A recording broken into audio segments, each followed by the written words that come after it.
À quoi as-tu pensé en écrivant ce livre? Ou à qui as-tu pensé en écrivant ce livre?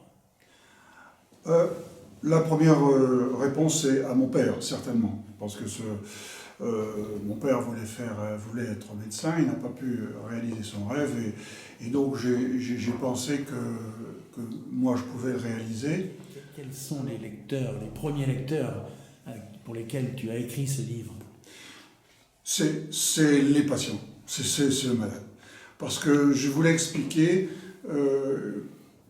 comment, tout au long de ma vie, j'avais fixé une ligne directrice qui était l'humanité, le bien-être des gens, et c'était aux patients. Et puis en deuxième lieu, c'était adressé à ceux qui font les études et qui forment ceux qui vont être les futurs médecins et chirurgiens pour, évidemment, ça s'adresse à ceux qui vont s'occuper des malades eux-mêmes. Donc en premier lieu, c'est le malade, en deuxième lieu, ceux qui vont les traiter.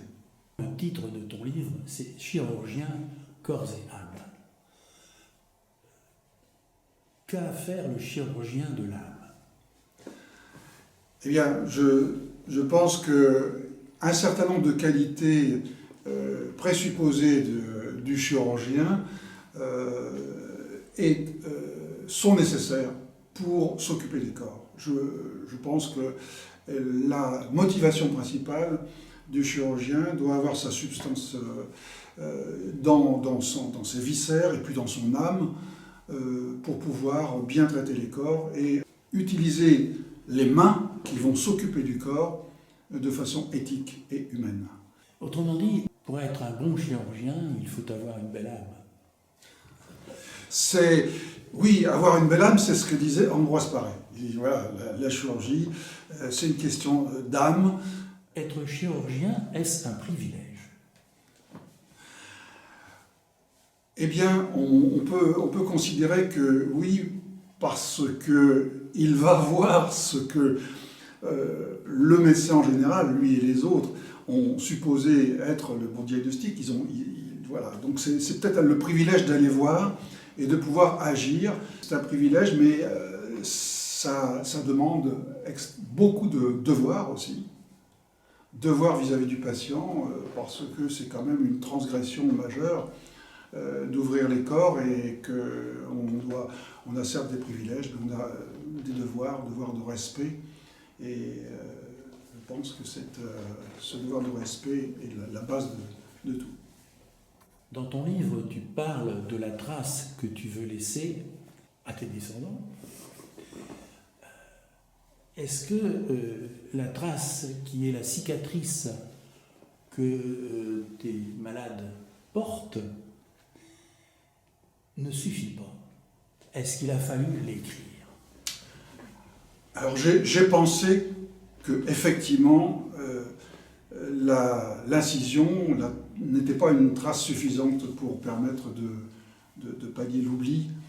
Et c'est d'autant plus vrai que au fil du temps, et notamment ces dernières dizaines d'années, 20 dernières années, eh bien, la cicatrice, l'incision a diminué au point de ne plus exister pratiquement.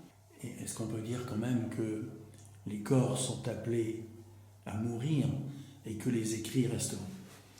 Oui, c'est la phrase classique, bien sûr, les écrits ou même les dessins, puisque j'essaye, oui, peut-être, de laisser quelques traces écrites et aussi en images, en dessin, et en imaginaire également. Mais ceci est peut-être un vœu et un vœu pieux et ne sera plus vu pratiquement par personne, c'est possible. Peut-être que si je garde ces informations sur le cloud, eh bien, que peut-être les descendants, ou petits-enfants ou autres, iront voir sur ce nuage et ils récolteront une pluie d'informations, c'est possible. Et pour boucler notre interview et terminer, on peut dire aussi, puisque tu as parlé de l'âme, que pour celui qui croit à l'âme, c'est ce qui continue à exister après la Alors, ça, c'est la grande interrogation. Dans le livre, je parle du passage. Le passage, pour moi, c'est l'instant où les patients partent, s'en vont, où la vie s'arrête. Et j'ai très souvent pensé que c'était le moment où l'âme partait. Donc, le fait du départ de quelque chose de profond qui peut être l'âme, j'en suis persuadé, je l'ai même vécu de façon intense, mais où va-t-elle? Je ne sais pas. Eh bien, Jean-Pierre, merci beaucoup.